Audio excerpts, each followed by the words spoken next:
Segala puji bagi Allah pada kesempatan sore hari ini kita bisa bersama-sama berada di majelis ilmu ini bersama dengan beliau Ustaz Heri Syah yang sebelum beliau memaparkan materinya saya akan coba sampaikan tentang biodata beliau. Ustaz Heri Syah lahir dan tumbuh di lingkungan di Palembang. Beliau mengenal Islam ketika pada tahun 2002 saat beliau berkuliah di Institut Pertanian Bogor. Kemudian beliau menikah pada tahun 2006 dan saat ini sudah dikaruniai 4 anak. Alina Syafia Syarifah, Syifer Muhammad Al-Fatih, Wazi Muhammad Al-Fatih, dan Ayah Sofia Al-Syarifah. Beliau dikenal sebagai seorang pembicara publik, mubarik, penceramah, dai, penulis, dan juga pebisnis. Beberapa buku yang sudah beliau tulis ada 8 sudah. Yang pertama adalah Beyond the Inspiration, Muhammad Al-Fatih 1453, How to Master Your Habit, Udah Putusin Aja, Yuk Berhijab, The Chronicle of Worthy Rise of the Ottomans, dan Khilafah in Progress. Kalau yang saya baca di sumber yang saya baca, judul yang Khilafah in Progress ini menarik daripada nanti kita beliau bercerita dalam persoalan ini. Dan yang ke-8 adalah Khilafah dari hadirin sekalian, saya sebagai moderator tidak biasa kalau saya berkata-kata, makanya waktu sebenarnya saya berikan kepada Ustaz Khalid sekitar 1 jam. Setelah itu kita buka sesi tanya jawab. Kepada Ustaz dari usia waktu dan tema saya persilakan. Boleh sekarang. Saya boleh berdiri.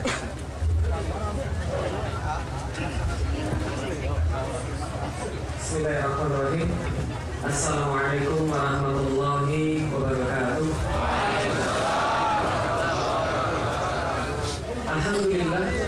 Alhamdulillah rabbil alamin.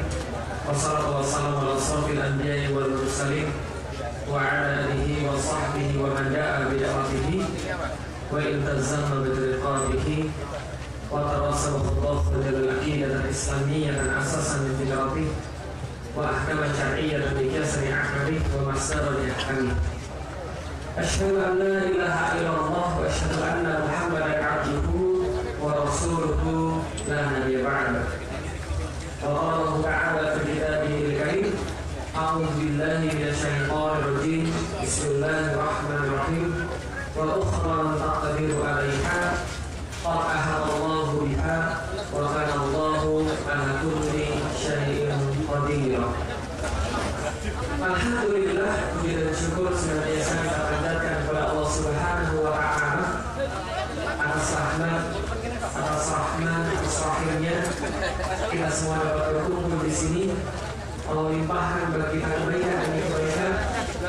Allah limpahkan bagi kita keimanan, yang karena keimanan inilah Allah buat kesempatan, Allah buat kemampuan menjadi sebuah hal yang sangat berharga. Karena Bapak Ibu sekalian, seandainya Allah tidak memberikan kita keimanan, maka seberapapun banyak kesempatan yang kita punya, seberapapun besar kemampuan yang kita punya, maka tidak bernilai di sisi Allah dan hanya akan jadi seperti debu yang tak terbaring ketika di yaumil kiamat saat hari penghisaban. Maka kita berterima kasih kepada Allah, kita memohon kepada Allah semoga keimanan ini tetap terjaga di dalam dada kita sampai dengan suatu hari Allah memanggil kita untuk kembali kepadanya, dan mudah-mudahan sampai kita kembali kepada Allah tidak tersisa sedikit pun daripada Allah kecuali ampunan dan ridhonya bagi kita, dan mudah-mudahan surga Allah hak bagi kita. Amin. Salam dan salam semoga tercurah dan terlimpahkan kepada baginda Nabi besar Muhammad sallallahu alaihi wasallam. Kecintaan kita terhadap beliau, kerinduan kita untuk menjumpai beliau. Insya Allah kita meminta kepada Allah semoga di yaumil kiamat ketika seluruhnya meninggalkan kita, ketika persaudaraan sudah tidak lagi berguna, tidak ikatan rahim, sudah tidak lagi bermanfaat. Dan pada saat itu satu-satunya kita harapkan kepada Rasulullah SAW. Mudah-mudahan Allah membangkitkan kita dekat dengan Rasulullah SAW.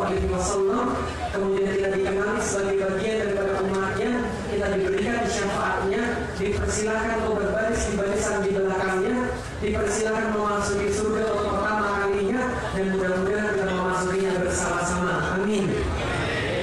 Alhamdulillah, puji dan syukur senantiasa kita panjatkan kembali kepada Allah Subhanahu wa Ta'ala, karena Allah menggantikan yang lebih baik pada hamba-hambanya. Allah memberikan kepada kita sesuatu yang lebih baik daripada yang kita duga. Inna ma'al usri yusra.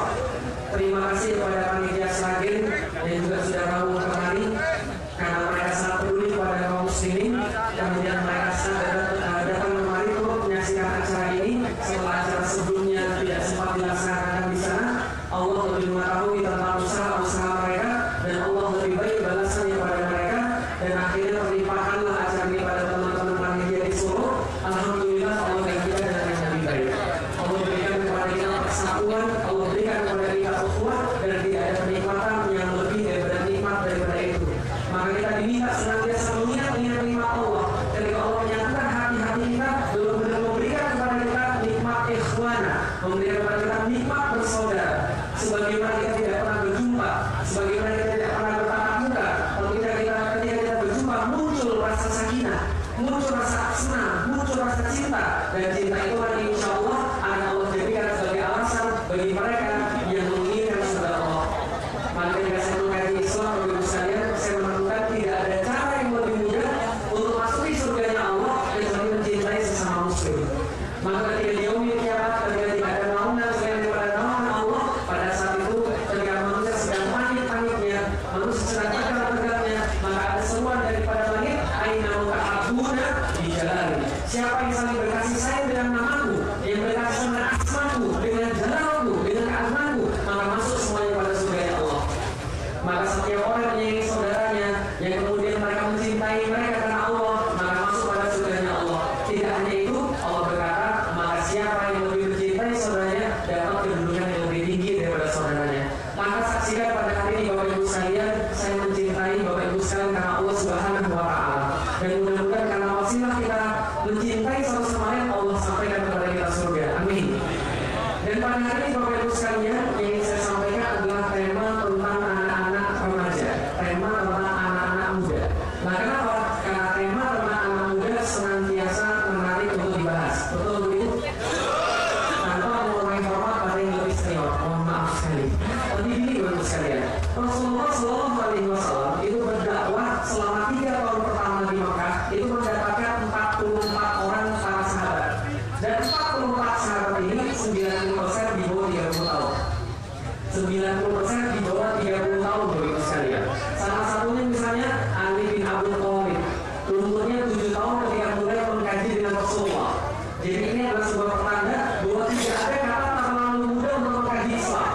Kadang-kadang kita punya anak, lantas kemudian dia pengen mengkaji Islam, kita bilang nanti aja lah, tunggu nanti kalau kamu sudah lebih senior, lebih dewasa. Salah, tidak ada yang lebih, tidak ada terlalu muda untuk mengenal kebaikan.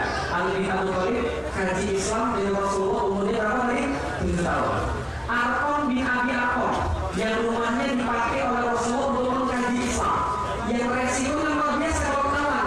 Bayangkan, seandainya Arqam bin Abi Arqam ini rumahnya ketahuan dijadikan pusat kaderisasi Islam pada saat itu, entah apa dilakukan oleh orang-orang Quraisy kepada Arqam bin Abi Arqam.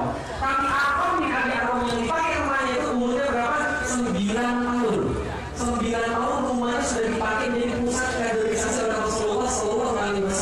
Maka kisah anak muda senantiasa menarik untuk dibahas karena memang anak muda penuh dengan gairah, penuh dengan semangat, penuh dengan idealisme.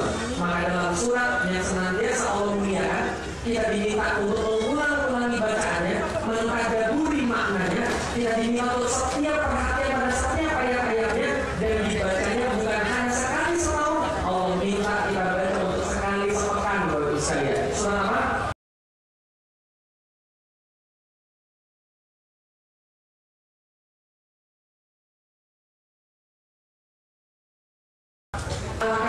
Diminta dibaca pada innahum fityah. Mereka adalah anak-anak muda. Amanu bi rabbihim wa zidnahum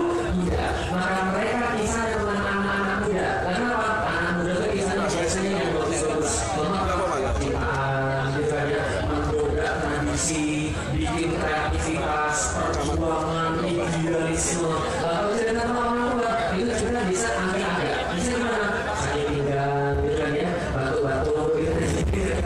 Walaupun di sini insya Allah yang hadir jiwa-jiwanya adalah jiwa muda. Innahum fityah amanu bi rabbihim wa zidnahum huda. Kita minta kepada Allah berapa kali huda sehari? Sehari kita minta berapa kali? Ihdinas siratal mustaqim. Kita minta sehari minimal 17 kali. Itu baru yang wajibnya saja. Kita minta kepada Allah, ya Allah tunjuki saya jalan yang lurus. Kenapa? Karena tidak ada yang bisa menjamin Anda untuk mati dalam keadaan Islam. Kecuali Anda minta kepada Allah, ya Allah tidak kemudian dapat saya 17 kali kita minta. Tapi bagi anak-anak muda, fidyah mereka dapat tambahan. Mereka tidak hanya dapat daripada apa yang mereka minta. Innahum fidyah amanu bi rabbihim wa zidnahum huda. Mereka dapat hidayah tambahan daripada Allah Subhanahu wa taala. Mereka dapat hidayah dari tambahan untuk menaati Allah, untuk terikat pada hukum-hukum Allah. Ini yang dinamakan dengan hidayah tambahan daripada Allah Subhanahu wa taala. Maka pada hari ini teman-teman sekalian, yang pengen saya sampaikan ada satu hal di dalam Islam yang saya tidak temukan kecuali di dalam agama Islam, yang namanya bisyarah. Apa namanya menurut saya? Bisyarah. Suatu waktu saya pernah ditelepon oleh seseorang. Assalamualaikum Ustaz. Waalaikumsalam. Bisa mengisi di tempat kami? Insya Allah kalau waktunya pas. Oke Ustaz, mohon maaf Ustaz sebelumnya saya mau nanya dulu Ustaz, bisyarahnya berapa ya? Saya jadi bingung. Kenapa? Karena pas saya belajar bahasa Arab, bisyarah itu asal kata daripada kabar gembira. Dengan bisyarah kabar gembira. Tapi zaman sekarang bagi orang-orang kebanyakan bisyarah artinya adalah amplop. Ya, jadi Ustaz berapa bisyarahnya? Berarti Ustaz berapa amplopnya? Saya baru ngerti. Mungkin Ustaz kalau pas dikasih amplop itu bahagia. Tanya berapa bisyarahnya? Saya bilang bisyarah itu setahu saya kabar gembira. Maknanya apa? Bisyarah dalam Islam maknanya adalah sesuatu yang belum mampu Anda lihat, sesuatu yang tidak pernah Anda dengar, sesuatu yang Anda belum tahu, tapi Anda merasa berbahagia karena yang menyampaikan adalah Allah Subhanahu wa taala. Itu adalah bisyarah. Keadaan masa depan yang belum tentu kita tahu, kita nggak pernah lihat, kita nggak pernah dengar, tapi karena yang mengucapkan adalah Allah dan Rasulnya, maka kita bersemangat, kita senang karena peristiwa itu. Itu namanya bisyarah. Contoh, misalnya, apa hubungannya bisyarah dengan anak muda? Nanti saya cerita. Contoh misalnya, surga Allah itu bisyarah. Sudah pernah lihat surga? Sudah pernah lihat surga? Belum. Tapi tahu surga? Oh, belum tahu. Tahu surga? Oh, tahu aja tahu. Pernah ke surga? Belum. Yakin ada surga? Pengen masuk surga? Senang kalau dengan surga? Bagaimana tidak senang? Yang ngasih Allah Subhanahu wa taala. Bisa contoh, surga itu seperti apa? Mudhamatan. Banyak sekali pepohonan, tertutup dengan perhimpunan pohon-pohonan yang berwarna hijau.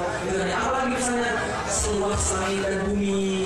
Apalagi misalnya tumbuh pepohonan-pepohonan banyak, buah-buahan yang bisa diambil dengan tangan. Apalagi ada sungai-sungai di bawahnya, ada pepohonan dan tanaman-tanaman yang banyak sekali. Lalu apa lagi? Saya tahu, ya bagi laki-laki yang paling-paling ada di sini ada apa? Turun ain, gitu kan ya. Nah itu yang paling sering diambil pas taraweh, gitu kan ya. Turun ain, mustazil biji, amin. Mau kami dikawinkan dengan bidadari bermata jeli, gitu kan ya. Nah bidadari bermata jeli, yang kabarnya kalau seandainya betis yang saya dapat sebelum kata singkat, ini malah bulan pemanggilan solusi. Karena itu saya bayangin, itu kira-kira. Turun ain, ibu-ibu bisa protes, saat kami protes. Bapak-bapak dapat bidadari, kalau kami dapat apa? Nah, ibu-ibu dapat apa? Semua yang dia minta, insya Allah dapat. Ketika pas saya ngomong itu, ada ibu-ibu yang minta. Saat kalau itu saya berdoa, apa? Nanti kalau saya berdoa, saya mau bilang. Nanti kalau saya mau surga, saya bilang. Sampai saya boleh berdoa sama bidadari. Saya mau dikabulkan ini. Itu adalah bagian daripada bisyarah. Bisyarah adalah kabar gembira yang Allah sampaikan kepada kita, yang membuat kita merasa senang walaupun kita tidak pernah lihat. Kita senang dengan turun-in, kita senang dengan bidadari, kita senang dengan surganya Allah, kita senang dengan segala macam. Dan terutama yang namanya bisyarah ini bukan hanya berkaitan dengan akhirat saja, tapi berkaitan juga dengan dunia, di mana Allah memberikan kabar gembira kepada kita di dunia ini tentang kebenaran Islam yang segera tiba waktunya. Ini adalah salah satu bisyarahnya Rasulullah SAW. Dan bagi saya teman-teman saya, bisyarah ini kayak sebuah tempat untuk berteduh di tanah Kalau di sini hari matahari yang insya Allah insya Allah. Nah kalau pas sore matahari berteduh bagi saya bisa sebagai tempat berteduh di tengah hari matahari, sebagai tempat berharap pas saya lagi untuk sarapan. Emang orang untuk sarapan sering begitu saya. Sering kali kita merasa kecewa karena sesuatu yang kita ingin tidak pernah kita dapat. Sering kali kita merasa kecewa, kok harusnya begini ternyata begini. Sering. Dan ketika saya lagi kecewa, ketika saya lagi sedih, ketika saya merasa kepanasan dalam tanda kutip, saya senantiasa melihat bisyarah yang Allah sampaikan kepada umatnya, yang Rasul sampaikan kepada umatnya. Suatu hari ketika saya sudah masuk Islam, 3 minggu setelah saya masuk Islam, saya bilang pada bapak ibu saya, ini kalian masuk Islam. Bapak saya bilang, kamu memasukkan setan ya? Masukkan jimat itu? Enggak. Kamu masuk Islam? Karena Islam adalah agama yang benar dari bapak saya. Benar dari mana? Enggak ada benar. Coba kamu lihat nih. Kemana kamu kemana? Kamu bingung kemana? Lihat coba. Yang lebih miskin yang mana? Orang muslim atau orang muslim? Yang mana Pak yang lebih miskin? Orang muslim. Orang muslim. Masa itu. Yang lebih miskin adalah orang muslim. Yang lebih miskin adalah yang banyak sholat. Muslim atau muslim? Muslim. Yang banyak kerja uang, yang banyak kemudian nggak bisa makan. Orang muslim atau muslim? Yang ikhlas sekali Mesir.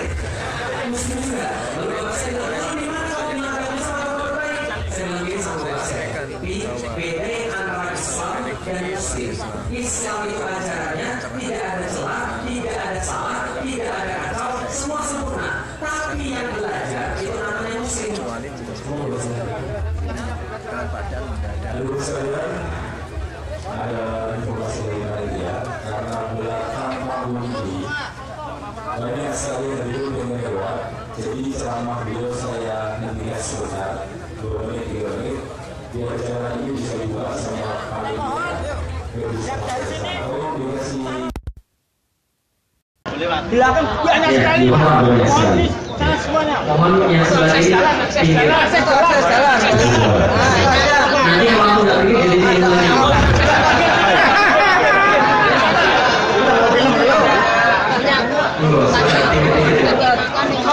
Pinggir akses jalan.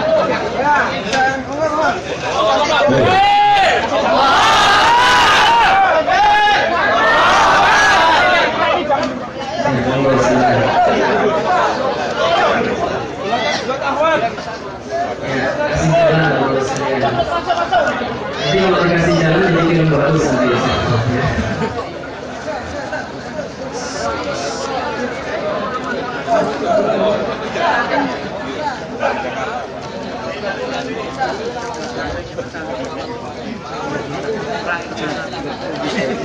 Ayolah, apa sih? Dan silakan sebagai teman-teman jalan bagi bapak-bapak dan ibu-ibu yang nanti dari bertanya kepada beliau, silakan disiapkan pertanyaannya mulai sekarang saja. Nanti bisa lewat kertas, saya baca di depan daripada kemudian nanti sambil mengangkat tangan waktu kita sangat terbatas. Sambil menunggu hadirin sekalian berjalan, silakan Ustaz kalau mau dilakukan karena waktu kita terbatas. Gak apa-apa ya dilanjutkan ya. Jadi bapak saya bilang begitu. Jadi Islam itu nggak ada benarnya. Kenapa kamu terus masuk Islam? Saya bilang pada bapak saya, Islam dan Muslim itu beda. Islam itu adalah agamanya, Muslim itu orang yang belajar. Nah, maka kita lihat zaman sekarang orang-orang Muslim kebanyakan yang nggak tahu tentang Islam, yang nggak mau belajar tentang Islam, hanya sedikit saja yang paling tahu tentang Islam, lebih sedikit lagi yang mengamalkan. Lalu bapak saya bilang, kalau gitu kamu bodoh. Kenapa kamu tahu bahwa Islam sendiri tidak diamalkan dari orang yang baru dari kecil masuk Islam? Nah, kamu yang baru masuk Islam, kok kamu bisa mengamalkan kepada mereka? Saya bilang, karena itulah saya harus berdakwah pada mereka, memberitahu mereka yang mereka lupakan sebenarnya apa Islam itu kemudian yang saya temukan, yang mungkin mereka belum temukan. Nah, ini kemudian dakwah saya pada mereka.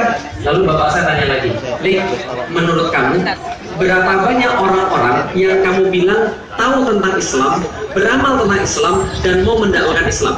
Saya bilang paling seandainya kalau kita itu nggak akan lebih daripada 3% daripada seluruh umat Muslim. Maka kemudian bapak saya tanya, Lik, kalau gitu logikamu nggak main. Lah kenapa logika nggak main? Dia bilang begini, Lik, coba kamu bayangkan, 3% yang tahu tentang Islam mau berdakwah merubah Islam. Yang 97% berarti harus diubah. Logikanya yang terjadi adalah yang 3% yang diubah oleh 97% bukan yang 3% yang merubah yang 97%. Itu logika matematiknya. Saya bilang betul Pi. Tapi untungnya Tuhan saya nggak pakai logika matematik. Logika Tuhan saya sederhana. Kalau dia pengen sesuatu, idza arada syai'an fa innama yaqulu lahu kun fayakun. Kalau dia pengen terjadi, maka terjadilah. Itu kemudian saya bilang pada bapak saya, di dalam Islam kita tahu tidak ada yang mustahil bagi Allah, dan ini yang bisa kita lihat.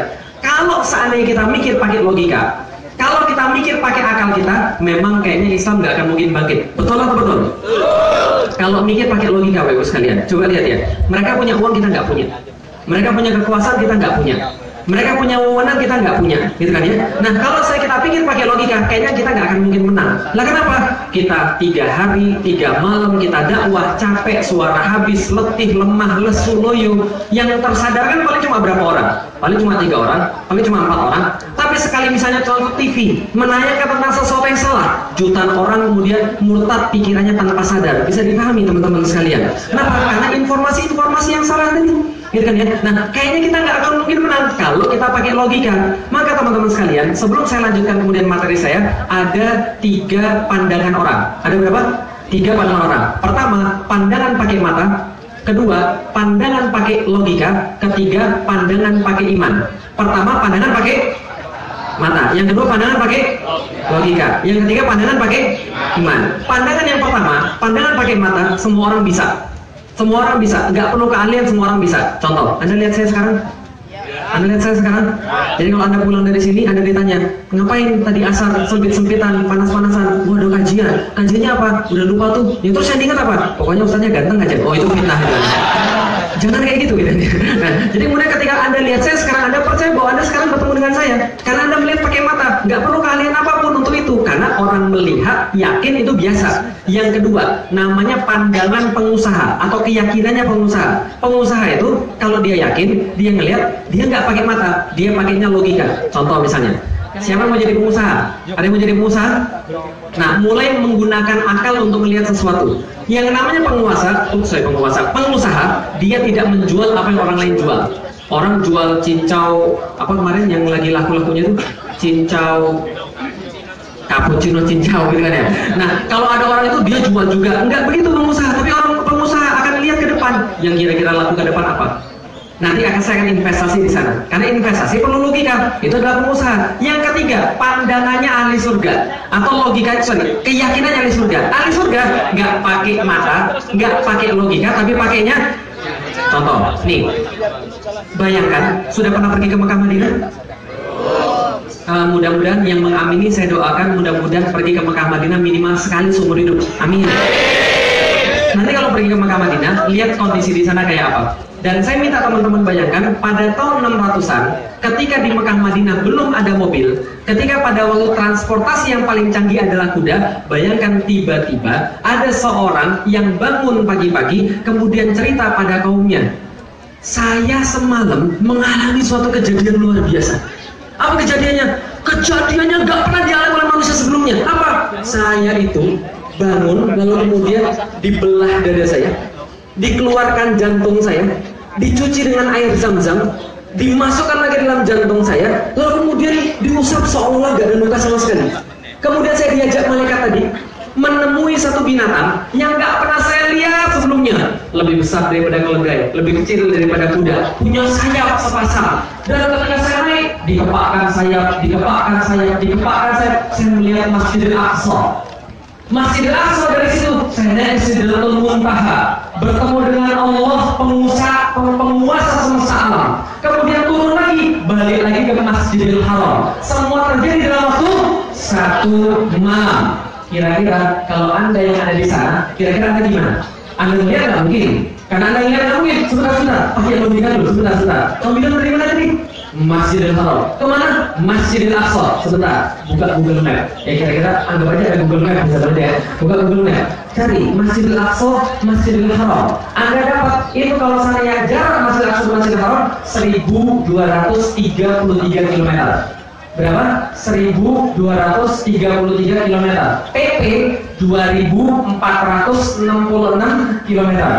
Angkatan transportasi paling canggih kuda, yang 1 hari 1 malam kuda paling kuat jalannya 120 km per hari jalannya. Berarti kalau Anda naik kuda paling cepat, non-stop, nggak makan, nggak tidur, berapa hari Anda harus nyampe?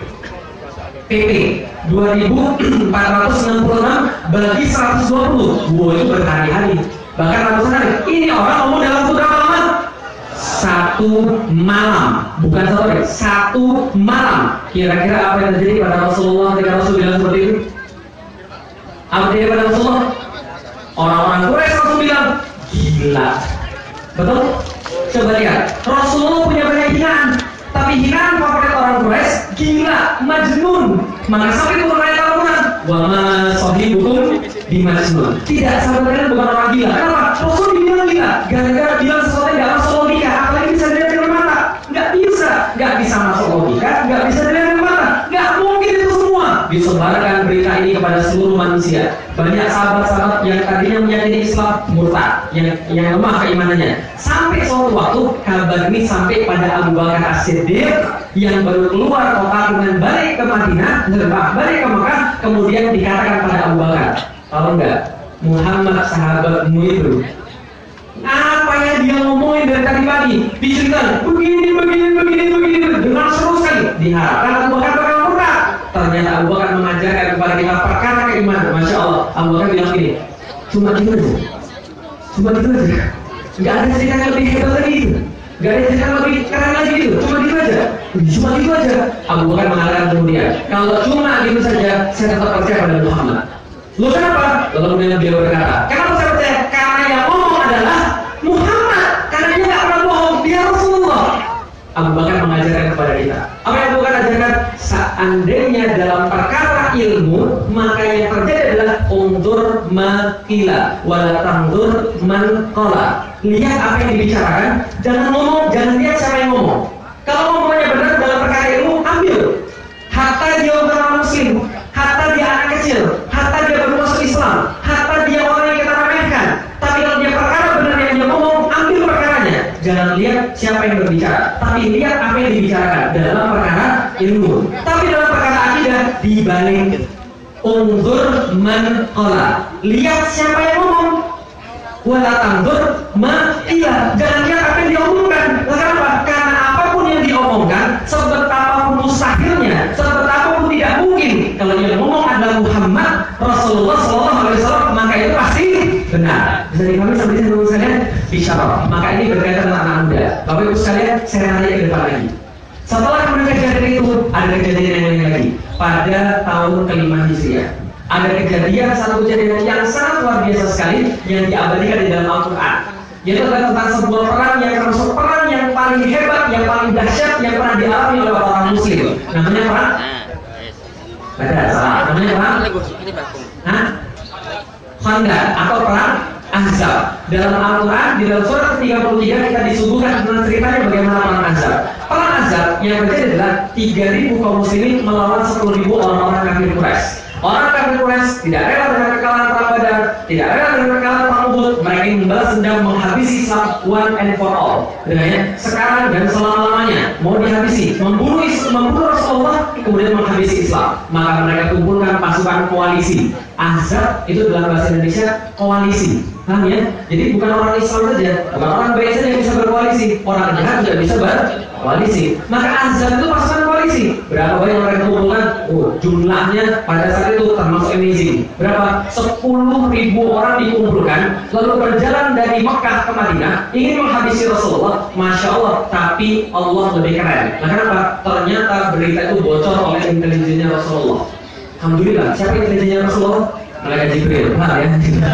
Malaikat Jibril membocorkan kepada Rasulullah. 6 hari pas mereka mau datang, Malaikat Jibril kasih kepada Rasulullah. 6 hari lagi mereka tiba. Maka Rasul bilang, kumpulkan para sahabat, hitung jumlah kita ada berapa. Dikumpulkan bagi para sahabat, oh ada 3.000 ya Rasulullah. Maka Rasul bilang 3.000, ya sudah. Ada saran di antara kalian mau kita apain orang 3.000 ini?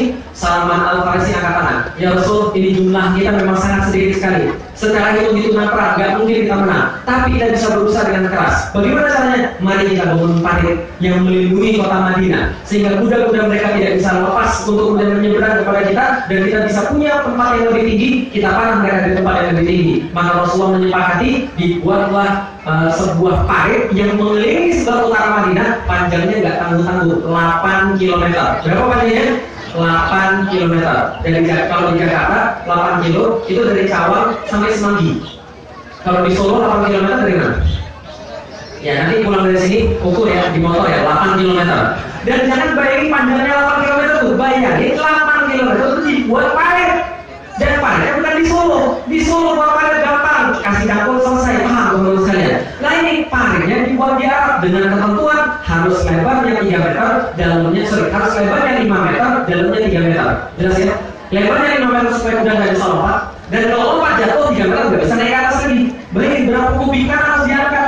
Dan diangkatnya di Arab, panas yang minta ampun dan bukan pakai cangkul.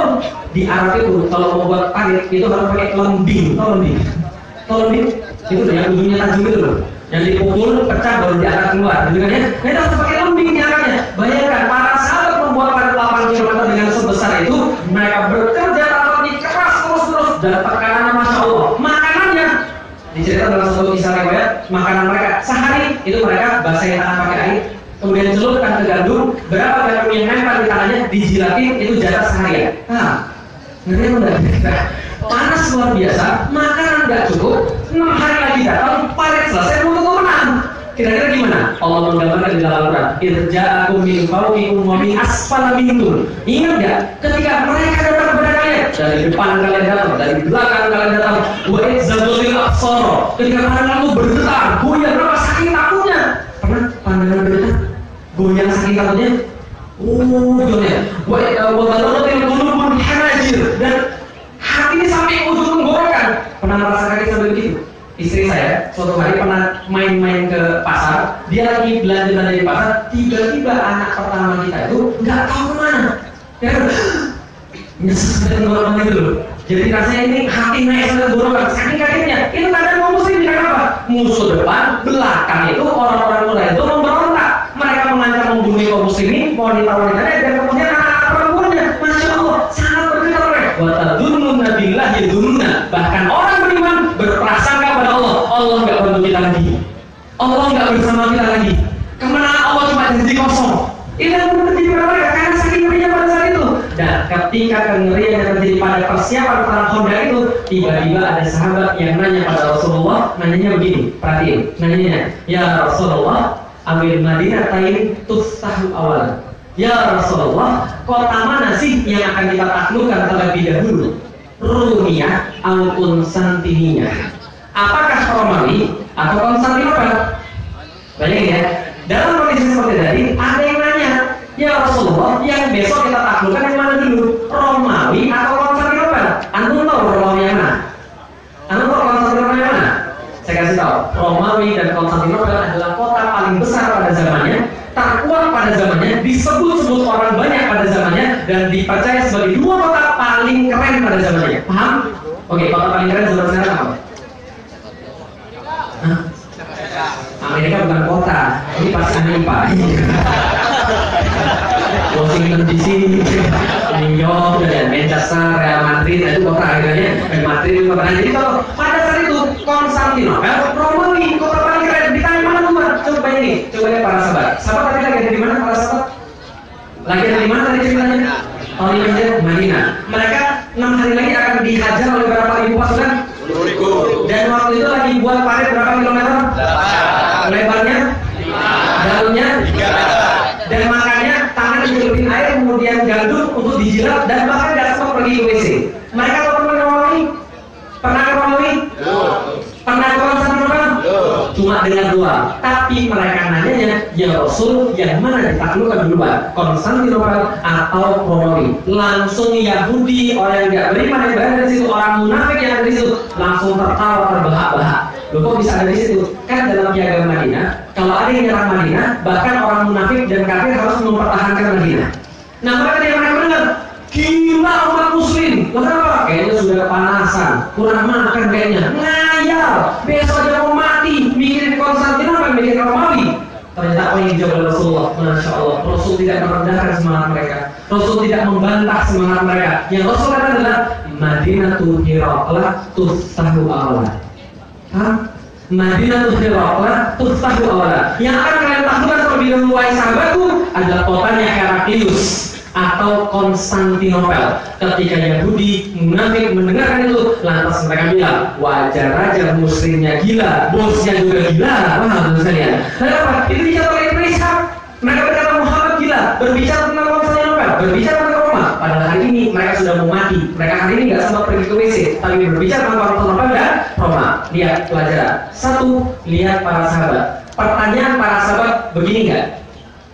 Ya Rasul, mungkin nggak kita menaklukkan Konstantinopel? Begitu pertanyaannya?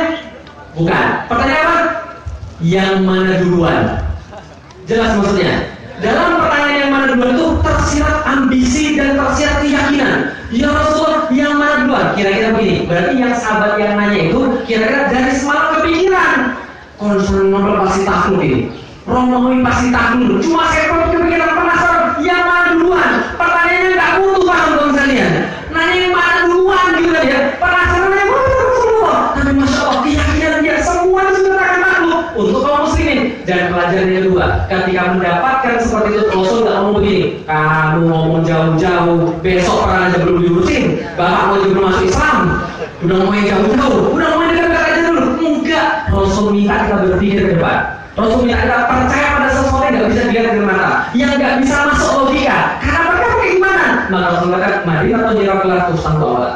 Kalian menaklukkan kota Konstantinopel, kaum muslimin senang, orang kafir dan munafik ngamuk. Paham teman sekalian? Nah, setelah itu muncul hadis yang lain, la tuftahanal Konstantinia, fala ni'mal amiru amiruha, wala ni'mal jaisyu dzalikal jais. Akan ditaklukkan kota Konstantinopel oleh Rasulullah. Dan ingat, yang menaklukkannya adalah sebaik-baik penakluk, dan juga pasukannya adalah sebaik-baik pasukan. Itu dalam kurun waktu kaum muslimin semenjak Rasulullah mengucapkan senantiasa berusaha habis-habisan bagaimana caranya sampai ke kota Konstantinopel, walaupun orang bilang itu mustahil. Sorry, kecepatan ya? Oh enggak, alhamdulillah kalau kecepatan hasil ya. Nah, bagaimana cara menaklukkan kota Konstantinopel? Misal contoh, selepas Rasulullah wafat diganti Khulafaur Rasyidin. Setelah Khulafaur Rasyidin wafat diganti Muawiyah. Setelah Muawiyah dia punya anak penggantinya namanya Yazid bin Muawiyah. Ketika Yazid bin Muawiyah menggantikan bapaknya sebagai seorang khalifah, maka Yazid memulai penaklukan pertama menuju kota Konstantinopel. Menaklukkan Konstantinopel pengen merealisasikan hadis Rasulullah SAW. Ternyata beliau didatangi oleh seorang sahabat kabir. Siapa namanya? Namanya adalah Abu Ayyub Al-Ansari. Sahabat ini bukan hanya sahabat biasa.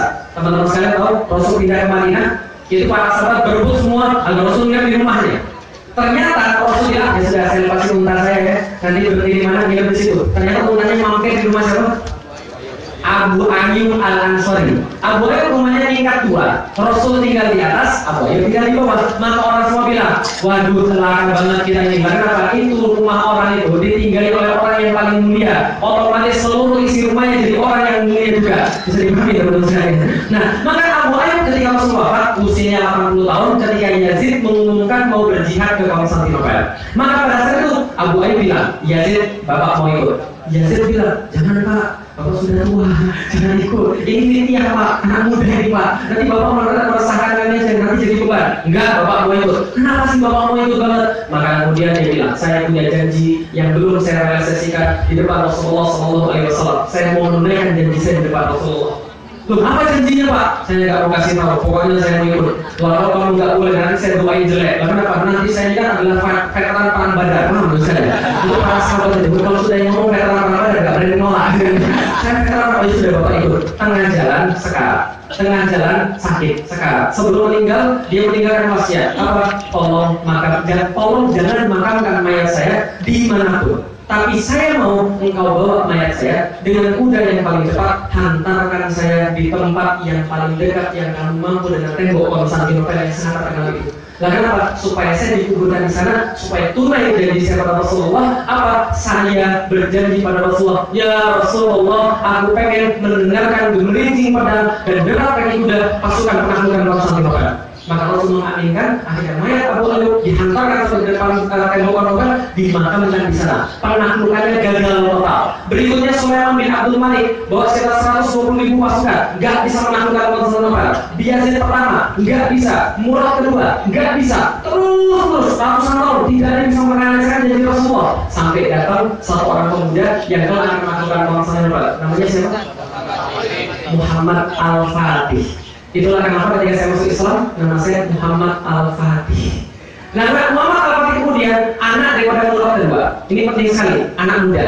Murad kedua bapaknya, dan bapaknya mencoba menaklukkan Konstantinopel, tidak mampu. Maka bapaknya berazam ingin membuat anaknya sebagai penakluk Konstantinopel. Bagaimana caranya? Penting bagi orang tua zaman sekarang. Pertama, bapaknya menitipkan anaknya pada dua ulama besar pada zamannya. Satu namanya Syekh Ahmad Al-Qurani. Yang kedua namanya Syekh Asyamsuddin. Ahmad Al-Qurani seperti namanya tugasnya ngajarin Al-Quran. Bapak Ibu sekalian, kesalahan kita itu ketika kita menyekolahkan anak itu bukan pada ulama, tapi pada gedung. Paham ya? Kalau gedungnya bagus, kita pilih di sekolah. Kalau fasilitasnya bagus, kita pilih di sekolah. Padahal ingat baik-baik, pendidikan itu bukan transfer of knowledge. Pendidikan bukan transfer pengetahuan, tapi pendidikan adalah transfer of karakter. Transfer karakter itu hanya bisa dilakukan oleh ulama. Tapi kalau transfer pengetahuan, Google juga bisa. Paham? Jadi kalau cuma pengetahuan, guru-guru kita semua kalah sama Google.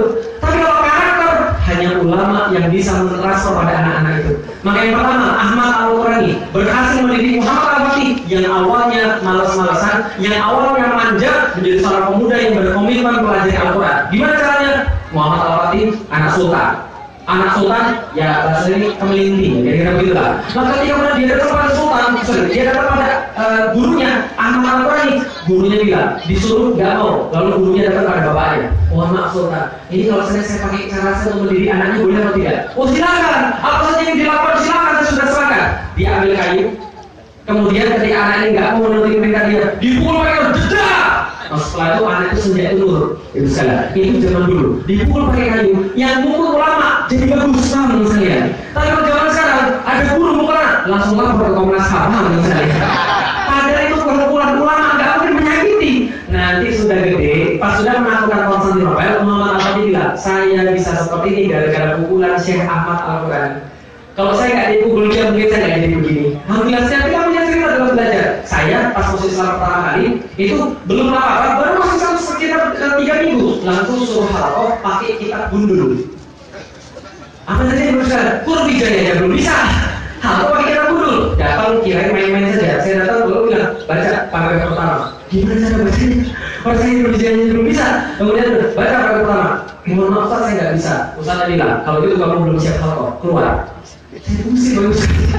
3 minggu pertama mau halaqah diusir. Tapi setelah itu alhamdulillah 3 minggu setelah itu alhamdulillah saya bisa baca kitab dulu. Alhamdulillah. Kenapa? Karena pelajaran tadi dipukul jadi seorang anak. Ahmad Al-Qurani menyelesaikan pada Muhammad Al-Fatih 8 tahun menghatamkan Al-Quran. Hafal Quran pada umur berapa tahun? 8 tahun. Setelah umur 8 tahun dia pernah menghafalkan Al-Quran, diganti pendidikan pada Syekh Asyamsuddin. Asyamsuddin ini bukan hanya sekedar ulama, tapi seorang yang mendidik karakternya sangat luar biasa.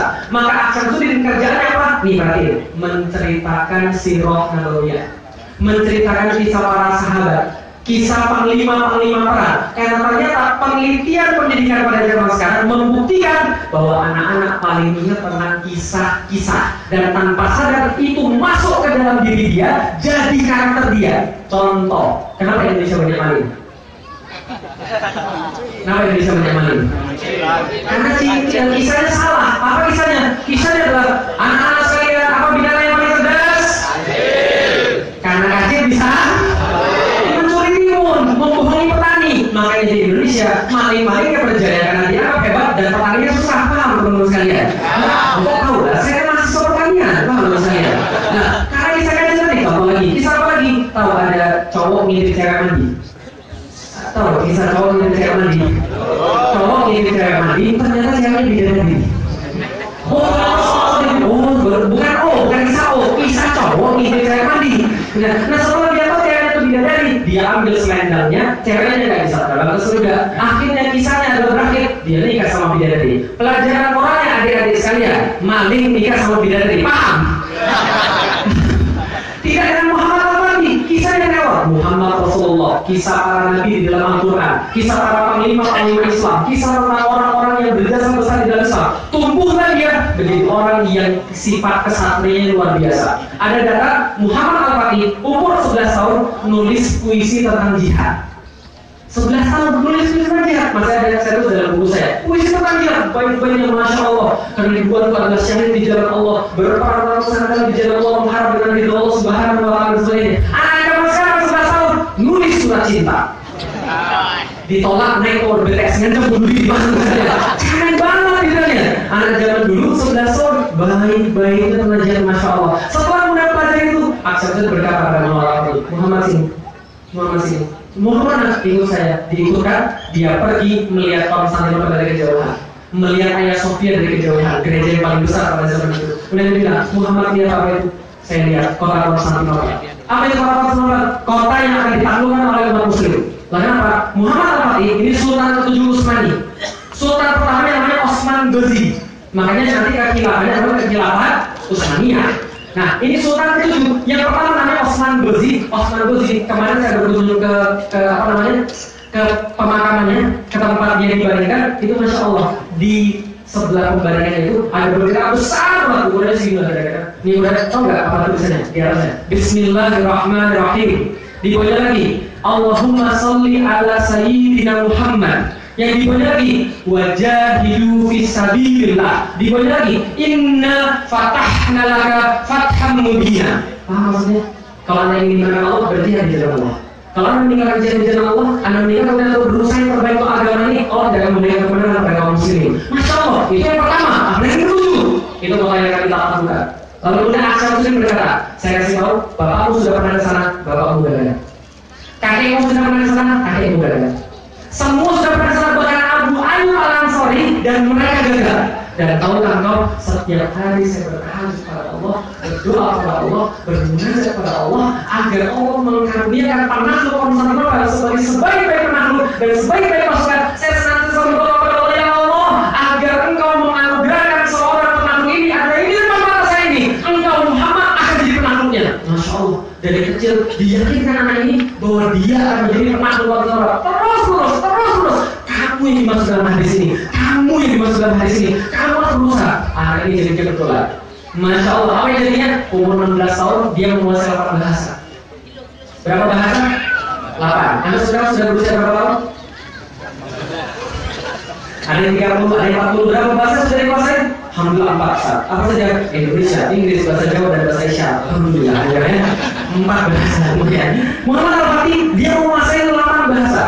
Arab, Turki, Persia, Yunani, Romawi, Serbia, bahasa Ibrani, dan satu lagi lupa, nanti saya cek lagi. 8 bahasa dia kuasai. Setelah dia menguasai 8 bahasa, ternyata dia sudah menghafalkan Al-Quran pada 28 tahun, dan dia juga menjadi sultan pada 12 tahun. Dan yang paling hebat adalah semenjak balik hingga meninggal, anak ini tidak pernah melupakan sholat tahajud dalam malam harinya.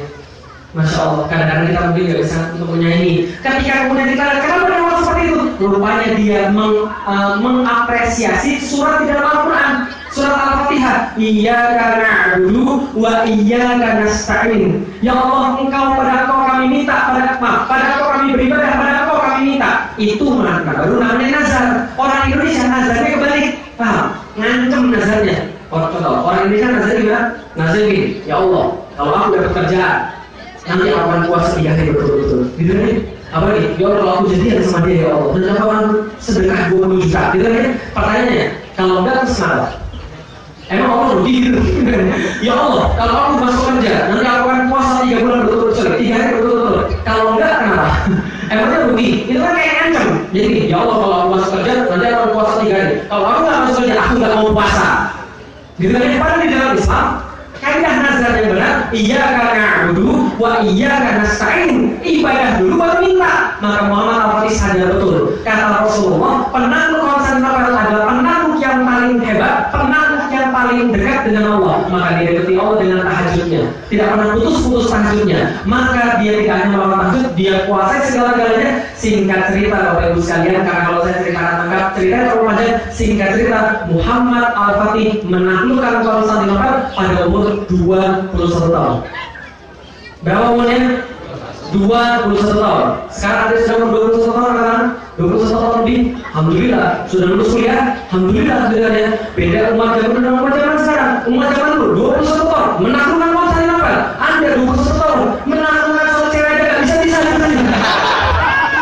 Ini terjadi 21 tahun menaklukkan Konstantinopel. Pertanyaannya kenapa bisa begitu? Masya Allah. Ketika dia kemudian menaklukkan Konstantinopel, masuk ke dalam kota Konstantinopel, menoleh ke kiri, menoleh ke kanan. Masya Allah, Masya Allah. Kenapa? Dia terpilih menjadi penakut terbaik. Setelah dia menaklukkan Konstantinopel, nggak berhenti sampai di situ. Dia nggak puas, pengen lagi menaklukkan kota Roma, menyiapkan pasukan yang lebih besar, lebih kuat lagi. Tapi qadarullah, ketika berjalan menuju ke kota Roma, dia diracun oleh salah seorang dokternya, meninggal dalam keadaan itu. Dan ketika dia meninggal, kirim telegram dari Roma kepada seluruh orang-orang yang Kristen. Kemudian tulisan telegram itu sederhana: La grande aquila è morta. Elang perkasa itu sudah mati.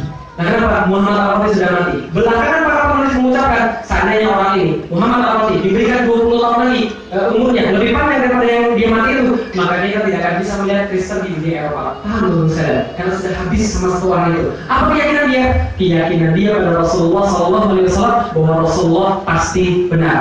Inti materinya adalah yang pengen saya berikan, ada perbedaan yang sangat jelas antara orang Muslim dengan orang yang bukan Muslim. Orang Muslim dia percaya dulu baru lihat.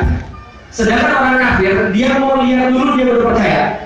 Ketika Yahudi disuruh pada Islam, ayo masuk Islam, bersegera pada aturan Allah, ayo kemudian bersegera masuk Islam. Apa mereka bilang? Masuk Islam, masuk surga, tunjukin dulu surga yang baru percaya. Tahu ya? Belah dulu bulannya. Kalau kami lihat bulan terbelah, baru kami percaya.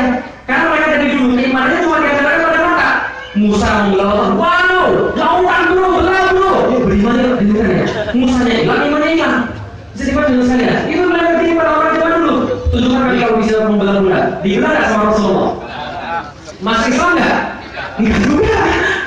Nanti itu penting. Orang Muslim lihat percaya baru lihat. Orang Muslim lihat dulu baru percaya. Yang apa yang bisa kita simpulkan di sini? Yang bisa kita simpulkan teman-teman sekalian, di dalam Islam Anda tidak hanya diminta oleh Allah pakai mata, Anda tidak hanya diminta Allah pakai logika, tapi Anda diminta Allah untuk pakai iman ketika melihat sesuatu. Karena kalau pakai iman, mereka akan yakin mereka pasti menang. Kenapa? Karena kalau orang pakai iman, mereka nggak peduli tentang halangan-halangan yang ada di depan mata mereka. Mereka fokus pada aturan Allah. Nah, kenapa? Orang mau bilang nggak akan bisa, orang mau bilang nggak mungkin, orang mau menghadang, orang mau mengapa-apakan saja. Bagi dia, kalau Allah dan Rasul sudah menjamin pahala bagi dia, itu cukup. Paham teman-teman sekalian? Maka dia kemudian menjadi seorang Muslim. Maka kalau teman-teman sekalian berbuat sesuatu berdasarkan iman, lihat ke depan. Visi itu yang diajarkan oleh Rasul kepada kita, yang Rasul berikan pada para sahabat ketika pada Khandaq, ketika kekurangan makanan, ketika kekurangan jiwa, ketika kekurangan apapun, yang diberikan bukan makanan, bantuan dan bala tentara, tidak, yang diberikan visi. Yakin surga? Yakin surga? Insya Allah kita lihat. Insya Allah kita lihat. Jangan jadi orang Yahudi, jadi orang Nasrani. Mau lihat dulu baru percaya. Kalau ada soal yang bisa saya sampaikan, nanti semua akan diskusi. Assalamualaikum warahmatullahi wabarakatuh.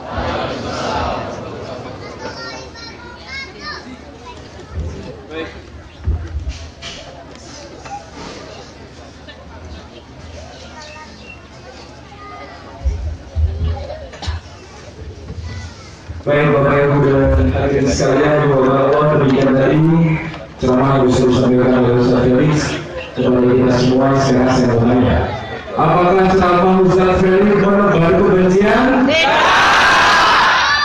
Apakah ceramah Ustaz Felix menebar semangat kepada kita? Takbir. Baik, waktunya masih ada sekitar beberapa saat lagi. Sekarang saya kasih waktu kepada hadirin sekalian untuk bertanya. Ya, berada saja ya, berada nanti membuat. Silakan dari Bapak yang mau di samping, ya, Bapak yang pakai peci, mau Pak dibantu Pak banyak. Ustaz.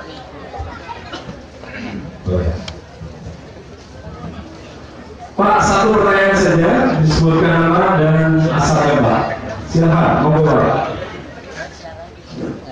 Nama saya Bapak Hamid, dari sini. Ya termasuk nama masjid Baitul Amin dan Baitul Rahman. Monggo Pak, silakan. Hanya satu Pak. Ya, satu aja Pak. Berdua sama yang lain. Terima kasih. Ustaz Ferry, kalau menurut cerita Bapak, waktu pertama kali Bapak berarti tidak memeluk agama Islam. Tahu. Tapi setelah Bapak bilang sama Abah dan Abi dan Umi, Tapi dan Umi atau Abi dan Mami Pak?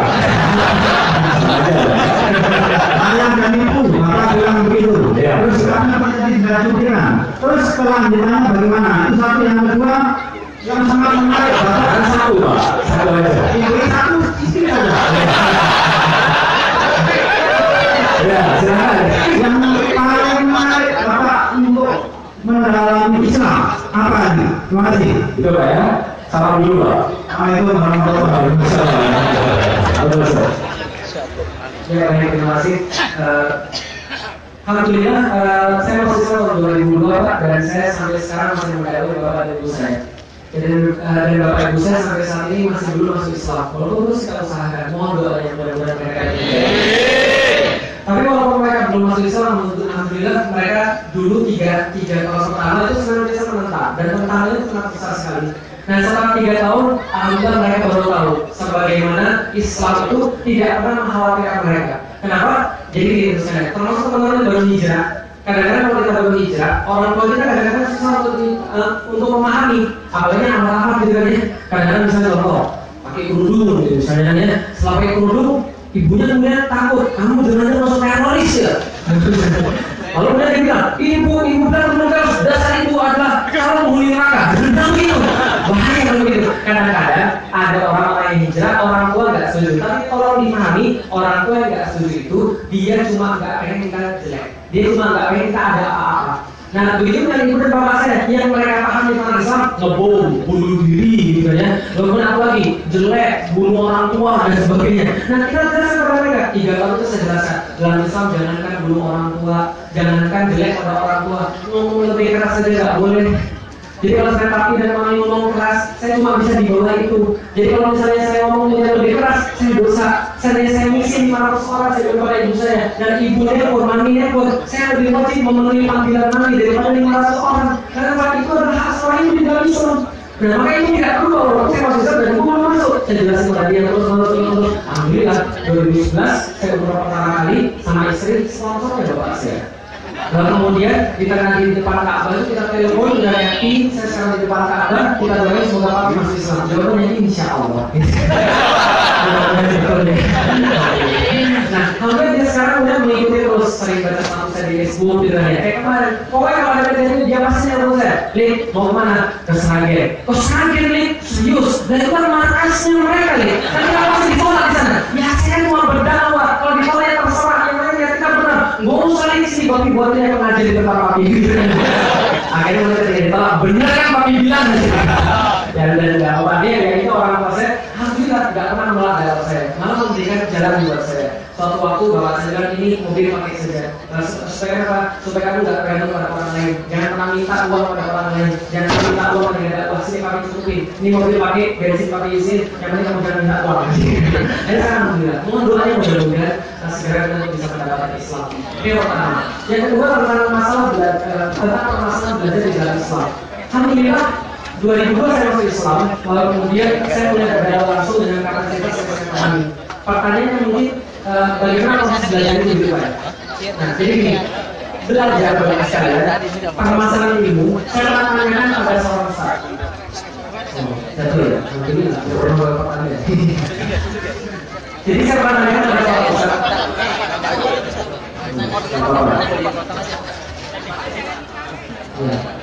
Kenal ustaz tadi ya?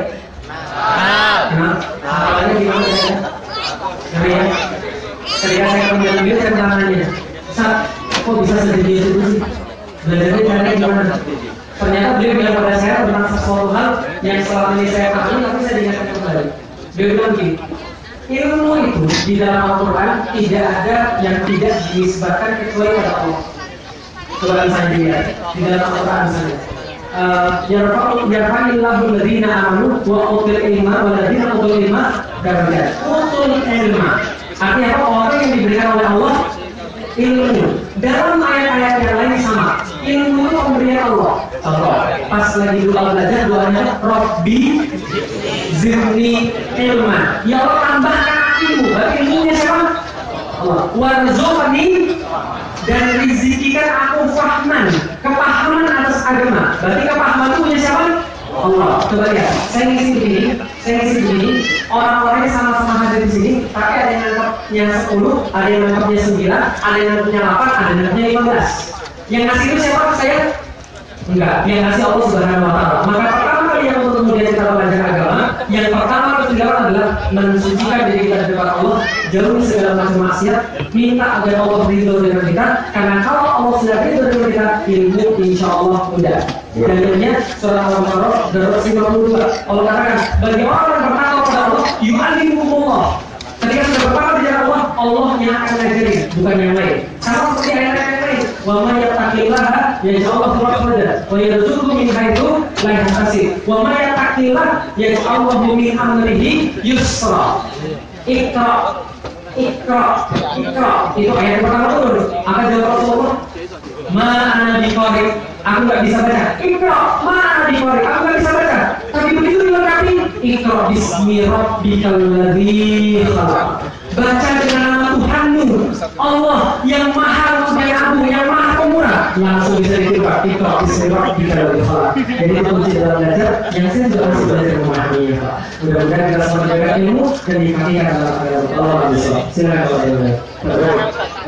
Sebenarnya gini sama kita juga kan.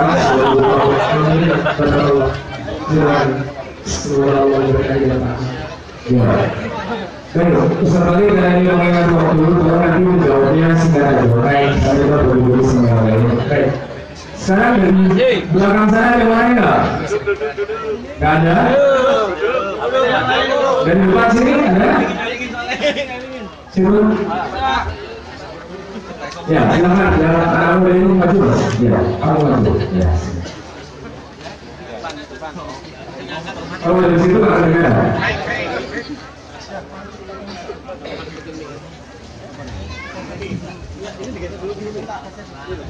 Aku kita ada. Mas. Nah, aku juga ngomong. Assalamualaikum warahmatullahi wabarakatuh. Yang ingin saya pertanyakan yang pertama itu sebelum saya ke acara ini dari Kota Data itu yang ini saya ingin ke Rakyat Selatan itu masa lagi foto kalau itu ngomong itu sampai apa dukung siapa nah itu dalam pikiran saya itu kalau saya mau dengan pemikiran saya takutnya ada yang kesalahan sama nah untuk itu tanpa mumpung ketemu saat dari untuk bisa menjelaskan lebih detail tentang khilafah biar bisa jelaskan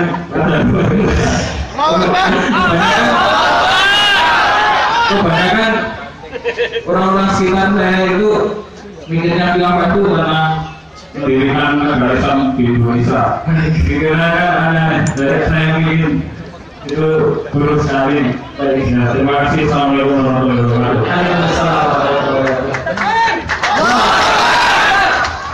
Saya masih bingung cara jawabnya dengan singkat seperti apa. Oh, saya tahu. Beli buku saya. Jadi mengenai tentang khilafah, jadi gini, ada banyak cara untuk menjawab, tapi gini, saya juga menanyakan pertanyaan sama pada seorang alumnus daripada Al-Azhar.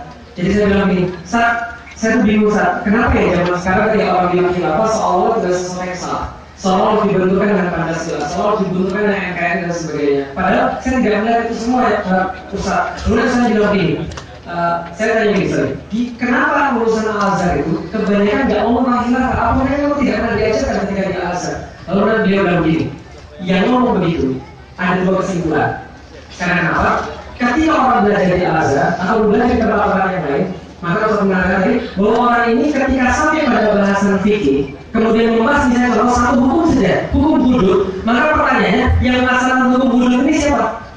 Lalu misalnya begini, surat Al-Quran yang kemudian berbicara tentang pencurian. Ayat Al-Quran berbicara tentang pencurian. As-sariqu was-sariqatu faqtu aydiyahuma. Pencurian dan pencurian itu maka potonglah tangan keduanya. Itu kira-kira benar atau tidak? Oke, tambah lagi saya. Surat Al-Baqarah 183. Ya ayyuhalladzina amanu kutiba alaikumus syiyam kama kutiba alal ladzina min qablikum la'allakum tattaqun. Yakin? Yakin. Puasa enggak kemarin? Alhamdulillah. Ketika disuruh sholat enggak? Tapi dalam Al-Quran yang sama, ayat dalam Al-Quran yang sama, ada surat untuk potong tangan bagi seorang pencuri, ada surat kemudian rajam bagi seorang pezina. Surat An-Nur ayat pertama, surat Anzalnaha wa faraqnaha wa anzalna fiha ayatin bayyinatin la'allakum tattaqun. Ayat keduanya, az-zani waz-zani fajlidu kulla wahidin minhuma mi'atan jaldah. Nah, maka apa kemudian kita lakukan? Kita nggak lakukan. Pertanyaannya, kalau zaman sekarang ada orang yang mencuri, ada orang yang berzina, menurut Al-Quran harus orang yang mencuri dipotong tangannya kalau di atas 4 dinar. Kalau orang yang berzina harus kemudian dirajam kalau sudah nikah. Belum nikah harus dicambuk dengan 100 kali jilid. Pertanyaannya, yang lawan siapa? Yang lawan siapa? Kalian siapa? Tangkap polisi. Yang lawan siapa? Antum. Apalagi. Lawan siapa? Maka dari situlah kemudian ada bahasan yang melakukan harus seorang imam yang menerapkan aturan Islam. Imam yang menerapkan aturan Islam itu namanya khalifah. Tidak hanya namanya khalifah imam itu. Nah, penerapannya namanya bingkainya khilafah. Dan itu singkatnya. Nah, itu secara logika. Oke, secara historis. Di historis kita baca, buka jauh-jauh. Buka itu bukan ketika aja. Caliphate. Nah, teman-teman dapat list khilafah yang pernah ada. Dan itu sudah dibicarakan oleh orang-orang luar negeri. Mohon maaf, kemarin saya baru lihat YouTube, Masya Allah, keren saya. Ada orang yang sangat tidak suka dengan Islam. Mereka melihat kebijakan Presiden Erdogan yang sekarang. Lalu mereka bilang gini, Turkey is all about caliphate but its name. Tahu artinya? Saya juga bingung. Artinya gini, Turki yang orang-orang yang tidak suka sama Islam itu adalah khilafah, tapi yang kurang cuma anaknya doang. Jadi kan menurut saya, dengan perubahan keadaan ini terjadi. Ya kita tidak tahu orang bisa tentang apa yang terjadi pada ayat 2. Tapi itu ketakutan orang-orang di luar ketika melihat Islam. Orang-orang sudah bahas bahwa zaman itu secara historis ada yang namanya khilafah. Ada yang kemudian namanya khilafah, ada yang namanya khalifah. Nah itu secara historis. Secara normatif di dalam Al-Quran juga ada. Dalam surah Al-Quran 30, "Wa qala rabbuka lil malaikati inni ja'ilun fil ardi khalifah." Dalam surah An-Nur juga ada. Wa Allahu alladziina aamanu minkum wa 'amilus shalihati la yastakhlifannahum fil ardi kama istakhlafa alladziina min qablihim. Itu kan istakhlafa. Ada yang kemudian kembali berkuasa. Apa yang kembali berkuasa pada seperti zaman dulu? Khulafaur Rasyidin. Maka teman-teman senantiasa jadi khalifah pertama siapa? Khalifah kedua siapa? Khalifah ketiga siapa? Khalifah keempat siapa? Pertanyaannya gimana pertentangan Pancasila-nya? Bisa dipahami menurut saya. Itu beda jauh urusannya. Kita bahas agama ya agama dan mohon maaf tanpa mengajarkan Pancasila. Ketika kita mati, yang awalnya apa? Jawabannya apa?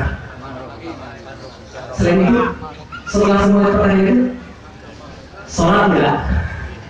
Kalau sholat ada pertanyaan yang lain. Kalau nggak sholat, masuk jalan tol masuk neraka. Paham menurut saya? Oke, pertanyaan terakhir suka teman-teman lebih ini lagi tentang NKRI Pancasila dan Islam. Pertanyaan saya, tolong ini pertanyaan cuma bisa dijawab yes dan no. Oke, yes dan nggak boleh tengah-tengah ya. Yes dan no. Tolong lagi baik-baik jawabannya. Tolong dijawab ya. Apapun pertanyaannya tolong dijawab. Sepakat? Tanya. Saya nggak sama saya. Iya, betul. Saya nggak sama saya. Saya mau tanya sini dulu boleh nggak? Saya sama saya? Oke, pertanyaannya. Sebelum Anda sayang sama saya, sebelum Anda yakin sayang sama saya mau kenalkan diri saya dulu boleh? Nama saya Galis. Itu adalah identitas pertama saya. Identitas kedua saya Muslim. Yang ketiga, saya seorang penulis. Yang keempat, saya seorang suami beristri 1 dan beranak 4. Tolong jangan dibalik, gitu kan ya. Yang berikutnya, saya Chinese. Yang berikutnya, saya orang Indonesia. Ya, oke. Teman-teman saya, pertanyaan saya pada teman saya. Seandainya besok ternyata saya nggak nulis buku lagi, tetap saya nggak selesai. Seandainya besok ternyata diteliti saya bukan orang Cina, ternyata saya orang Korea, tetap saya selesai. Seandainya besok saya ganti paspor, bukan paspor Indonesia tapi paspor Turki, tetap saya selesai. Kenapa? Oke, saya mau tanya lagi. Mas namanya siapa mas? Anwar. Oke. Anwar laki-laki atau perempuan? Muslim atau bukan? Muslim. Alhamdulillah. Umurnya berapa? Sudah nikah? Sudah terlihat dari bacaan saya dari awal. Aslinya mana mas? Hah? Tanah ya? Tanah ya.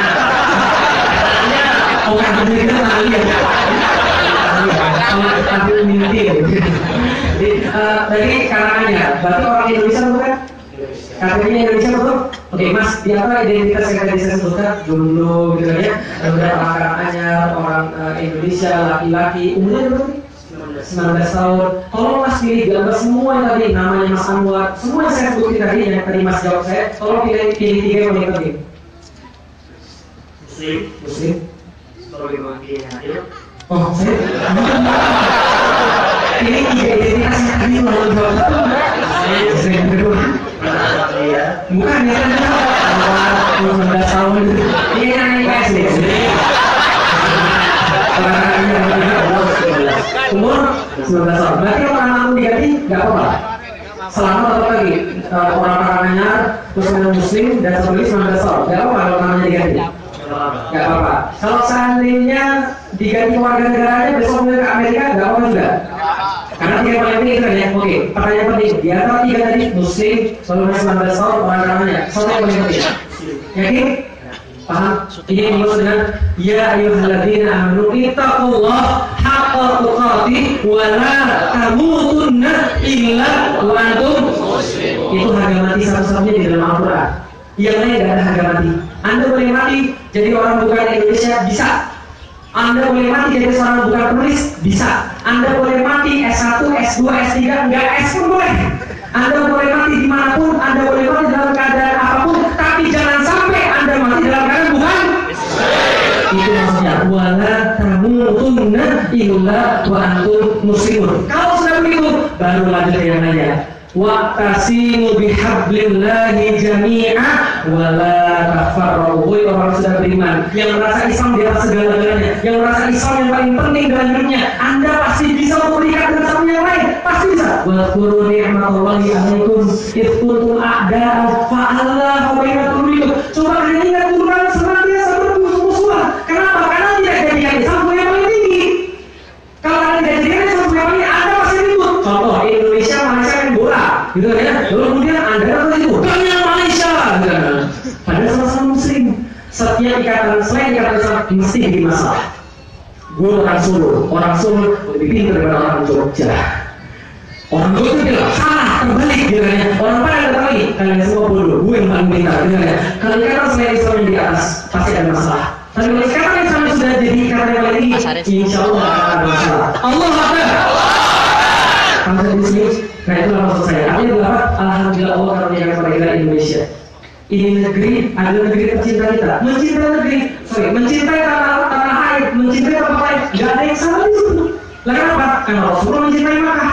Tapi ingat Rasul berdoa kepada Allah, jadikan cinta saya kepada Madinah lebih daripada cinta kepada Makkah. Artinya apa? Cinta itu karena Allah, benci itu juga karena Allah. Kenapa? Allah bisa jadi menakdirkan Anda, bisa jadi bukan mati di sini. Allah bisa jadi menakdirkan Anda bukan mati seperti Anda mau. Tapi kalau Allah menakdirkan Anda mati dalam kondisi apa saja, kalau Anda Muslim, beres. Bisa gimana misalnya? Bisa dijelasin pada temannya tadi sebenarnya. Oh bisa dijelasin pada temannya? Bingung, bagus. Sudah rekam, alhamdulillah. Setelah dijelasin pasti dia lebih marah aja. Alhamdulillah kita benar-benar memberikan petunjuk bagi kita semua. Allah bisa. Baik, selanjutnya ini ada beberapa pertanyaan seputar saya dan waktunya cuma 15 menit. Jadi kita berbagi waktu. Karena sudah 2020, saya berkata aja. Nanti silahkan dijawab Ustaz. Assalamualaikum, saya punya pendapat beragama Muslim hanya bicara lewat sosial media. Bagaimana caranya untuk menginspirasi dan mengajak dia untuk belajar dan mengeksplor Islam? Itu aja. Jadi menurut saya ini penting sekali bagi orang yang mendakwahkan Islam. Seandainya mobil sebagus apapun, sekeren apapun, keluar atau enggak apapun, seandainya kalau nggak punya bensin bisa jalan atau tidak? Tidak. Sekeren apapun mobil nggak akan bisa jalan kalau nggak punya bahan bakar. Ingat kalau ingat baik-baik, bahan bakar dakwah itu rahmah. Bahan bakar dakwah itu rahmah. Siapa rahmah? Tetangga sebelah. Salah. Rahmah adalah kasih sayang. Seandainya Anda nggak punya kasih sayang, Anda akan bisa berdakwah pada orang. Dan kalau Anda berdakwah pada orang yang ada dan dia menjauh daripada Anda, bukan justru mendekati Anda. Lalu kenapa? Bahan bakar dakwah itu adalah rahmah. Karena kita sayang sama orang, maka kita dakwah. Contoh, siapa yang sudah beristri? Saya tahu Anda enggak. Siapa yang punya istri? Oh Mas, kalau sering Mas pergi di suatu tempat yang paling enak, tapi gak ada istri, tempat yang indah sekali, makan enak, yang pertama kali kepikir siapa? Istri, betul begitu? Orang yang menjadi seseorang pasti kepikiran terus. Makanya saya waktu ke Amerika, Ustaz mau jalan ke sini nggak? Nggak. Ini ada air terjun tertinggi di seluruh benua Amerika. Nggak tertarik. Mau ke sini? Nggak mau. Makanya nggak mau. Kenapa? Saya di sini aja. Belum pernah Ustaz. Saya datang ke sini untuk mengisi. Kenapa kamu jalan-jalan? Semakin jalan-jalan semakin saya sedih. Kenapa? Saya ingin istri saya. Itu pencitraan ya, romantis itu. Nah, jadi ketika kemudian itu terjadi, nah maka setiap orang yang mencintai pasti kepikiran. Pertanyaan saya, Anda nonton film bagus, Anda promosi nggak orang lain? Saya belum nonton film bagus banget, luas nonton bro, serius semua, gua bayarin. Kalau orang mencintai, pertanyaan, Anda mencintai Islam? Anda merasa Islamnya indah? Anda mencintai Islam? Film aja Anda dakwain masa Islam nggak ada dakwain? Gitu. Kalau orang mencintai dia mau sana lagi, dia pasti akan promosi pada orang lain. Bro, harus masuk Islam bro, sayang. Karena kita nggak mau dia sesat, kita nggak mau dia celaka, kita nggak mau dia dapat azab. Kita ada dakwah pada dia. Inti dakwah adalah rahmah. Jadi salah besar kalau ada orang Islam tuh, ada orang bilang Islam tuh membenci agama lain. Enggak, kalau kita benci, ngapain kita dakwah? Biar ada surga bagi kita sendiri yang gitunya. Tapi sekarang kita sayang sama mereka, maka kita dakwah. Gitu kan? Nah, makanya kita kemudian menyampaikan sama mereka. Pertama harus saya, nggak boleh benci. Kalau benci itu tidak diajarkan pada Islam. Untuk di dalam Al-Quran ada Allah menyuruh kita untuk membenci Yahudi dan Nasrani. Yang dibenci bukan orangnya, yang dibenci adalah perbuatannya. Karena perbuatan nilainya sama, orangnya bisa berubah. Lihat saya dulu kafir, saya dulu orang babi, saya dulu tidak menyembah Allah, saya dulu jijik sama orang yang berhubungan. Tapi kenapa saya sekarang berubah? Karena perbuatan saya bisa berubah, tapi orangnya tidak bisa berubah. Orangnya gini-gini aja. Dan dulu sampai sekarang saya sudah ganteng. Apa maksudnya? Kalau saya Allah meminta kita untuk membenci Yahudi, kalau saya Rasulullah meminta kita untuk membenci Yahudi, Rasul tidak akan nikah sama orang Yahudi. Tapi Rasul punya nggak istri orang Yahudi? Siapa namanya? Maria salah. Siapa namanya? Sofia binti Huyai. Itu orang Yahudi. Dan pernah dibully sama istri Rasul yang lain. Karena istri Rasul ada yang cemburuan. Siapa namanya? Aisyah. Kalau Aisyah cemburuan biasanya ngajak koalisi. Siapa yang ngajak dia aja? Namanya Hafsah dan Sofia membuli. Hafsah dan Aisyah membuli Sofia. Apa bedanya ini? Oh iya, Yahudi. Dan yang dibully manja datang pada Rasulullah. Ya Rasulullah, aku dibully, aku dibilang orang Yahudi. Nah, bagaimana Rasulullah saya? Masya Allah, ini pelajaran buat Anda. Siapa tahu Anda punya istri dua? Bagaimana Rasulullah yang menyelesaikannya? Rasulullah begini, tenang saja. Rasulullah bilang, tenang saja, mereka cuma ini aja kok. Kenapa? Karena bapakmu Nabi, pamanmu Nabi, suamimu juga Nabi. Maksudnya bapaknya adalah Musa, bapaknya adalah Musa, pamannya adalah Harun, suaminya adalah Muhammad SAW. Maka Sofia tertawa kemudian pergi. Masya Allah, maniskan Rasulullah. Kalau kita nggak begitu nih, gitu aja sama. Nah, itu adalah Rasulullah. Artinya kita tidak selalu menjawab. Itu yang pertama. Jadi cinta dulu, rahmah dulu. Yang kedua, bagaimana teknisnya? Begini. Mendakwakan Islam pada orang yang belum Muslim. Pertanyaan pertama ditanya kepada mereka adalah, kamu percaya nggak sama Tuhan? Kalau dia percaya, coba lihat. Kenapa kamu percaya Tuhan? Dia nanti jawab lagi. Nanti coba kita lihat, benar atau tidak. Kalau dia sudah percaya Tuhan, pertanyaan kedua, Tuhannya siapa? Nah, kalau pembahasan Tuhannya siapa, maksudnya dalam Al-Quran dan Alkitab. Jadi artinya adalah kalau diskusi sama orang non-Muslim, maka diskusinya itu tentang akidah, jangan tentang syariat. Kalau tentang syariat tidak akan habis. Contoh, kenapa babi nggak boleh dimakan? Karena haram. Kenapa haram? Karena babi kotor. Kalau babinya tinggal di apartemen, kalau bahasa masyarakat tidak akan habis. Jadi bahasa tentang akidah. Nah, bagaimana cara yang bisa bahasa akidah? Tunjukkan akhlak yang baik. Ini yang paling banyak menarik orang. Karena orang-orang yang belum masuk Islam itu karena takut Islam itu berdasarkan sangkaan mereka. Kalau kita tunjukkan akhlak yang baik, insya Allah makin cepat. Tapi kalau sudah dilakukan semuanya tetap nggak masuk Islam. Ini yang saya kasih tahu terakhir kali. Dakwah tidak punya formula. Kalau dakwah punya formula yang pasti berhasil, bapak saya belum masuk Islam. Kalau dakwah punya formula, Abu Thalib juga sudah masuk Islam. Tapi ternyata tidak begitu. Allah yang lebih tahu hidayah, maka minta kepada Allah. Semoga Allah memudahkan hidayah bagi orang yang kita cintai. Allah bisa. Baik, teman-teman sekalian, sudah 1 jam lebih bersama kita. Maka sekarang Ustaz, muslim statement dari Antum buat jemaah sekalian dari Sora yang datang dari berbagai negeri ini. Bapak Ustaz, silakan. Ya, ini pesan-pesan pakai sebelum meninggal. Kan tempat aja.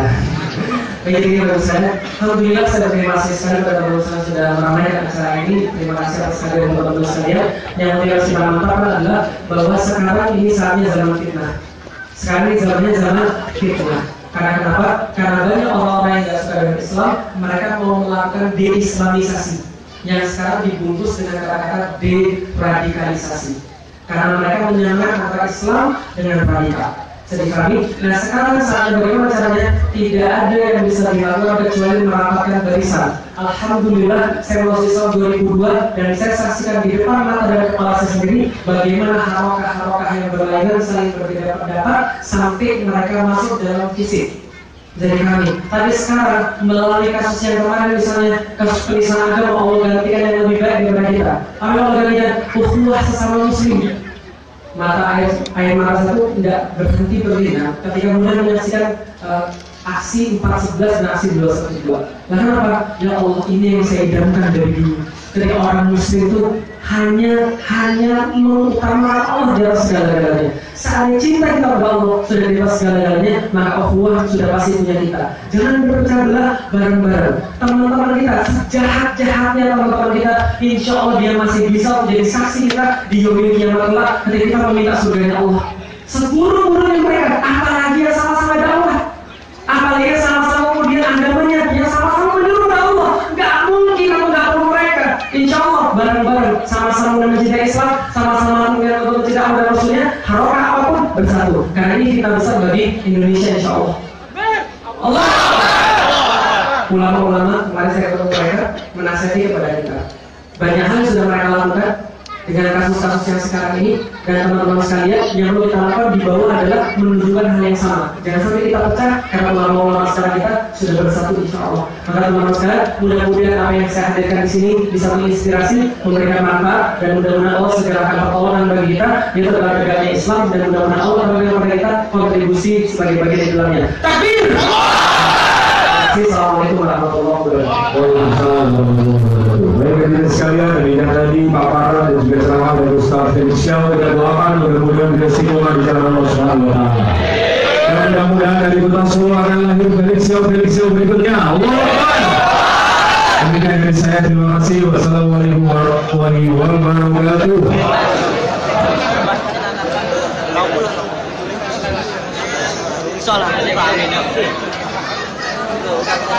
Jazakallah kalian untuk keluarnya mohon diberikan seluruh ahwal diberikan lebih prioritas kepada ibu dan anak.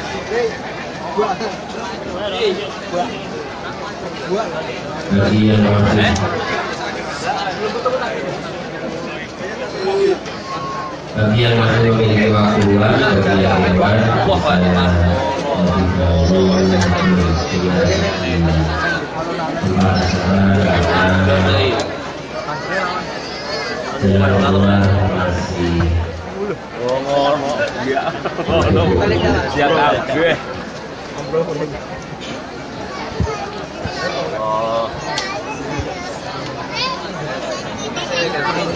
Putri biar ada dulu. Ibu lewat nih. Putri biar